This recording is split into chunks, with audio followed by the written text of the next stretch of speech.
Okay, so welcome to gender bias. Okay, for each one of these sections, I call it anyway, issues and debates. It's that in the book. For each one, you're going to need to know the outline of the issues, so the key terms, and for each one, I've tried to outline the key terms for AO1 at the start for you, and then 3 tops for AO3 points. Obviously, again, in the lessons, we'll look at how to kind of AO2 it and make sure that we can spot, in this case, gender bias, what it is, and be able to use our terms. So we'll do that in the lesson, but for you, it's what is gender bias and the different key terms around it, and then some AO3 points. So if you take this down, take the biggest question. This is the one we'll be working towards, want you to plan towards. Discuss gender bias in psychology research. Refer to examples, and here are those key terms of alpha and beta bias in your answer. Okay, so here are the key terms that you're going to be learning for the AO1. You don't have to necessarily jot them down right now, but just kind of look through them, see which ones you know, what ones you've heard of before. We're going to go through each one of these sections and explain it in a bit more detail and hopefully give you an example of each. Right. Okay, so alpha bias, you may have heard of alpha before, alpha male. Big gorillas are called alpha males, and you get the alpha male in lions. You might even have an alpha male in this class, who knows. But in this sense, the way you need to know it is about alpha bias and what that is, and be able to spot it. So the definition: it exaggerates or overestimates differences between sexes. Okay, so it's saying that one sex is particularly different, better, worse, whatever it is, than another. And these differences get presented as real, enduring, fixed, and inevitable. Okay, and the real reason why this bias exists is that last point, that over the course of psychology, because it has been so male dominated and still is, on most occasions the alpha bias will devalue females. So you need to know that. You need to be able to spot alpha bias. It's when it's saying it's over exaggerating a difference. All right. Okay, so you're going to need an example of alpha bias. It's the best one I could find, and I'll try and explain it for you now. This is an example of something that has been over exaggerated.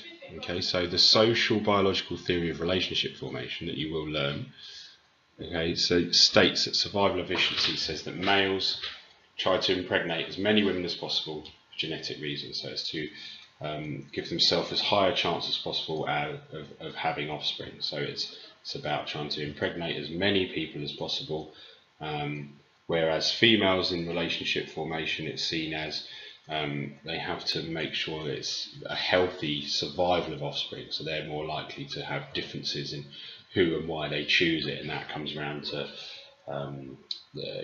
money, looks, what we're looking for in genes, all these kind of things. Is about survival efficiency. Now, that sounds like an okay theory. You may agree with it, but what that actually does, in the sense of it being alpha bias, is that it allows for sexual promiscuity, which is basically allows males to have lots more sexual partners than females, and I think this still exists now. That males seem to be able to get away with, whatever it may be, having more sexual partners, whereas if a female has a lot of sexual partners, then they might be viewed as negative. And here we've got it, as to where it maybe came from, and maybe it is an alpha bias, and maybe there isn't as big a difference as we all think. So it allows for males to be promiscuous, whereas if females are promiscuous, i.e. they sleep around and sleep with lots of different people, then it would be viewed as going against nature.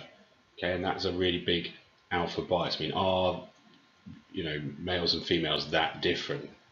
That there's this huge difference in how we choose our partners. Okay, and there's we'll come to it a lot of times, but I've literally just watched something saying that they can't tell the difference between a male brain and a female brain. That they're more likely to be able to tell internal differences. Okay, so there's a lot coming out now that maybe isn't these differences. So is this alpha bias? So beta bias. Okay, you're going to need to know this one and spot it exactly the same as the alpha bias. So what does this do? Well, this is the opposite. This ignores, minimizes, or underestimates differences between men and women. So this will occur when female participants are not included in research, either as researchers or participants. That's when it could come about. So in a lot of the research we'll see, and we'll actually look at one in a second, that it was based solely on men. And can we do that? Okay, fair enough, we don't want alpha bias, we don't want to over exaggerate differences and make things up and try and find big differences necessarily, but to completely ignore that there may well be differences, and to ignore that when you're conducting an experiment. And you guys, even at AS, will have got good at spotting if it was a whole male set of participants, if done with 300 males, then you should spot that, and you've now got a slightly more kind of psychological knowledge around what to call that. Okay, and that is this bias. So let's move on. Okay, so here's your example, probably a bit easier than the alpha bias example, but it's within Kohlberg. Hopefully you've heard of Kohlberg. Okay, he's massive to do with development in children, how and particularly in this sense about moral development. Okay, and I didn't know this until kind of reading and making this for you guys, but he only used male animals to prove his flight or fight response. Now you will have heard hopefully of flight or flight. It's that shot of adrenaline that we get, that if you've ever been in a scary situation or someone's jumped out at you, or you've been in a violent situation, you will have and will have had that flight or fight response. It's am I going to have to go in and save someone, or am I running away at full speed, flight or fight? And this was assumed to be universal for all genders. However, okay, and the reason why this, so it was the bias because it didn't use females at all, didn't use females from the animals, and it said, right, this is blanket across everyone, across all genders, across animals, across ages, whatever it may be. However, in 2000, it was found that women shift towards tending and befriending, and you may have heard this term before, that in these same situations that males may get flight or fight, females get tend or befriend, which means they're going to tend to the ill or the sick, or they're going to try and befriend people to stop the situation. And you may even think of it, some examples now, at Tally Ho or whatever, where there's a clear difference between how males deal with the situation and females. Okay, and that was Taylor et al. 2000. Hopefully that makes sense as the example. Okay, on to the next key term, androcentrism. Okay, which if you break down just the term, it's going to be center to something, and andro in this sense is about males. Okay, and this is a possible consequence of beta biased or beta biased. I keep saying that right. Beta bias. If normal behaviour has been drawn from research that involves all male samples, then any behaviour that deviates from this standard is likely to be judged as abnormal, inferior, or deficient. Now, if I take that out and put it towards a kind of example that we could use, let's say we were to do a keep you uppy challenge. So how many times you can keep the ball up, okay? And I was looking to find that out across the whole of year 13, but I only used the males. Okay, and I'm making some large stereotypes here, I know that, but it should make the point of what's been found. So if I only used males, I might get an average of, I don't know, 15, 20, something like that, okay, across the year of the boys, the males, and how many times they can keep the football juggling up before they drop it.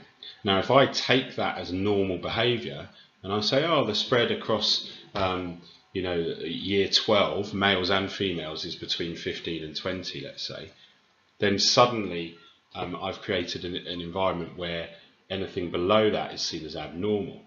Okay, hopefully that makes sense. It'd be seen that suddenly that a female not being able to get 15 or 20 would be seen as abnormal, and it's very and you're not allowed to use that word just because you've come up with your normal criteria based on some kind of dodgy research or whatever it is. So you have to be careful where you've got the normal behaviour from, where you're viewing normal, to be able to say to somebody, right, that's inferior or that's abnormal. Okay, at best this leads to female behaviour being misunderstood, or at worst, as we'll see, it can lead to things like depression, not actually lead to them, but being that more women will get diagnosed as depressed because you've associated all of the normality with the male way of dealing things. So if it's different to the males, then it's seen as abnormal, right? So androcentrism, that it's so centered around males that it makes everything that males have done to be normal, and then anything outside of that could be seen as the bias. Hopefully that makes sense. Okay, so the example here, I've given you one to make you understand it, but obviously you can't use what Mr. Hastings said about keepy uppies in your kind of answer. So hopefully you know what we're looking at, and here is a kind of a more psychological, more mainstream, worldwide example. Okay, and it's about the premenstrual syndrome. Okay, PMS explains away female anger as a hormonal response. Okay, so it's saying, oh, if that woman's angry, oh, it's just because she's got a PMS. Okay, and it doesn't allow for anger to be an okay response. Okay, and anger is sometimes the correct response, the same as any other kind of emotion we show could be a correct response. But in this sense, it explains away anger as a hormonal response. It's not their own choice. However, okay, anger shown by males is viewed as a rational response to external pressures. Oh, so he only got angry because he had to do this or to do that, or he's allowed to get angry because. Whereas a female getting angry, oh, it's because of PMS. Hopefully that makes it kind of brings to life the real example about androcentrism and how it can affect everyone's judgment of normal over the years of these things coming out. All right. Okay, so here are the 4 that we're going to go through. Okay, I said at the start you need 3 or 4. We've got 3 here, and then a kind of higher end one. There may be some others that we find when we're looking through it as well. But these are going to be our evaluations of gender bias. So we've got 2 negatives and 1 positive. Okay. So implications of gender bias. So if something is gender biased, okay, so we've only used males, or we've only used females, or we've tried to expand out our research and our answers to all of genders. We haven't taken into things into account. Then what actually happens? Okay, and these are straight from the book. There's misleading assumptions about female behaviour, and I think we've touched on that. This idea that anger can't be allowed, that things get explained away without the females being part of the process at the start and being there as researchers or being there as participants to make sure that normal has them in it. So we get misleading assumptions about female behaviour. We have a failure to challenge negative stereotypes.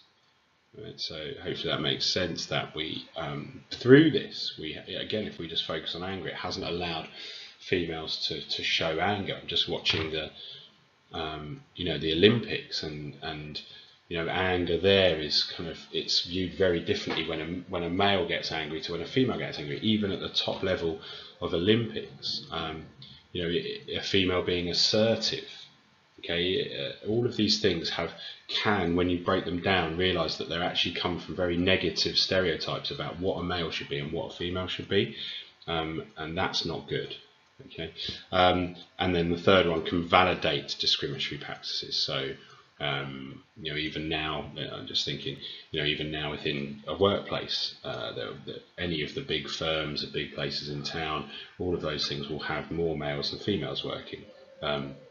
Pretty much any business, even the BBC, will have more males working at the top end than females, and maybe this started about because they got validated, because a female can't do this because this, and something that has been learned, or something that is a misleading assumption from research 60 years ago that has led to somebody deciding that a male should get the job in front of a female, and that's what that means, that all of these gender bias things can lead to discriminatory practices.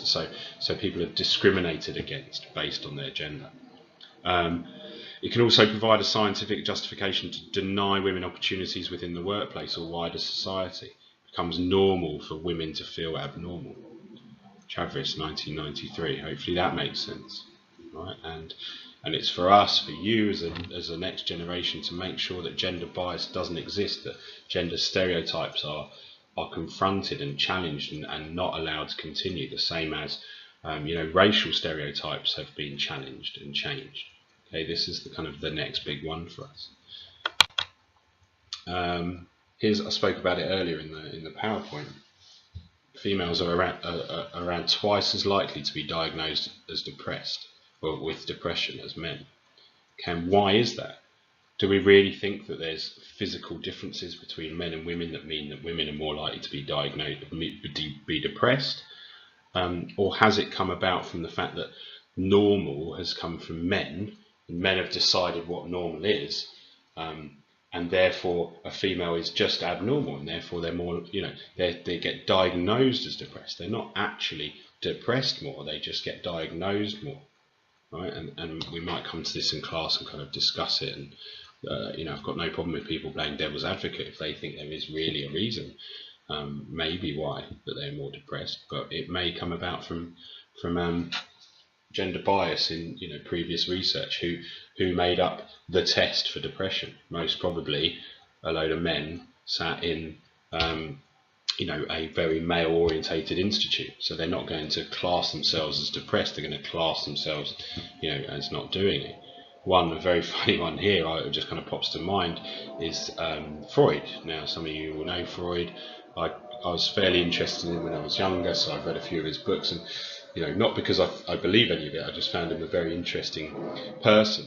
And he would go on about this idea of people putting things in their mouths meant that they are stuck in the oral stage, that if you smoked when you were older, it's because you weren't brought up properly, and that you were on your mum's nipple for too long, or not enough, and therefore you needed to put things in your mouth.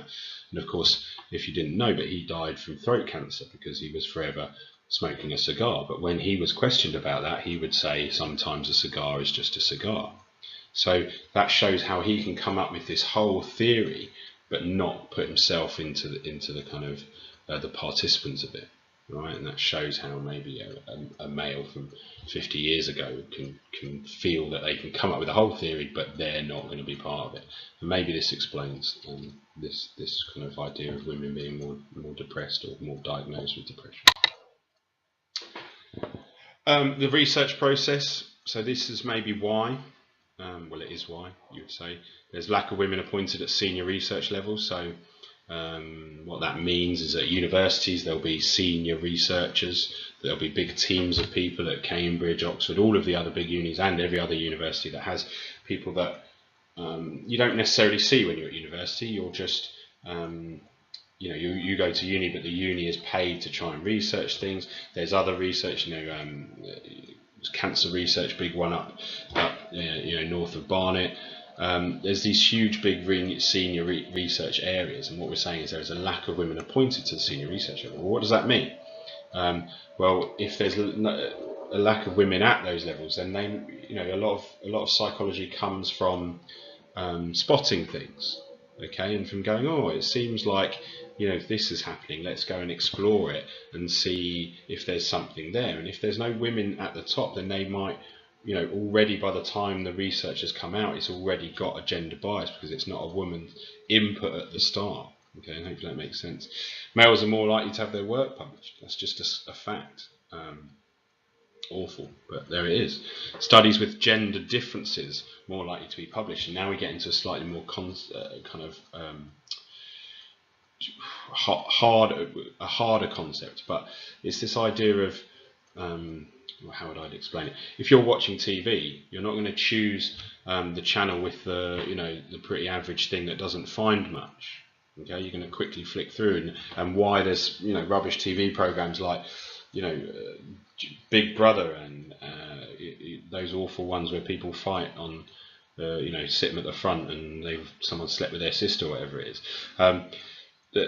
Why those get TV is because they're more exciting, that they think more people are going to do it, and that's this point here, that studies with gender differences are more likely to be published. So if you come and you find a big, women are less likely to do this or more likely to do this, or men are more likely to, that's going to get published because people are going to find it more interesting. Okay, rather than the probably lots more studies that have found no gender differences at all. That's not as interesting, and that's what that gets to. This means that psychology may be guilty of supporting a form of institutional sexism that creates bias in theory and research, and that's quite a good statement to kind of bring it all together. All right, that because of all of these things, we actually think, we can talk about gender bias now, and you'll understand it as a 17, 18-year-old now, but are you actually doing anything about it? Are you going to, spot it for the rest of your life, or are we going to continue this kind of gender stereotypes? Okay, so reflexivity is a positive, something that's come out of this. To start you off with where things have come, it's found in the 1930s that attending university shrinks your ovaries, ladies. Okay, and this creates a double standard. It's obviously not true, but it allowed for people to justify women at staying at home and men, going out and earning money, and all of these things have a real lag, which means that by the time you've realised that it was wrong, it's already affected lots of people. The whole thing with Brexit and this idea that they said things and then kind of quickly took them back, but saying them has started the process of people believing them.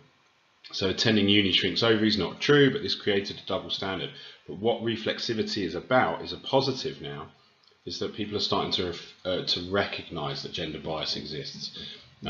Big firms now allow time to reflect on what gender bias might have changed in their business. So have they been so male orientated for so long that maybe they're making decisions wrongly? Okay, and they need to reflect and make sure that when they can, they employ females and make sure that that's all done, but also allow time to reflect upon what decisions they may have made or how it might be different if there wasn't a gender bias.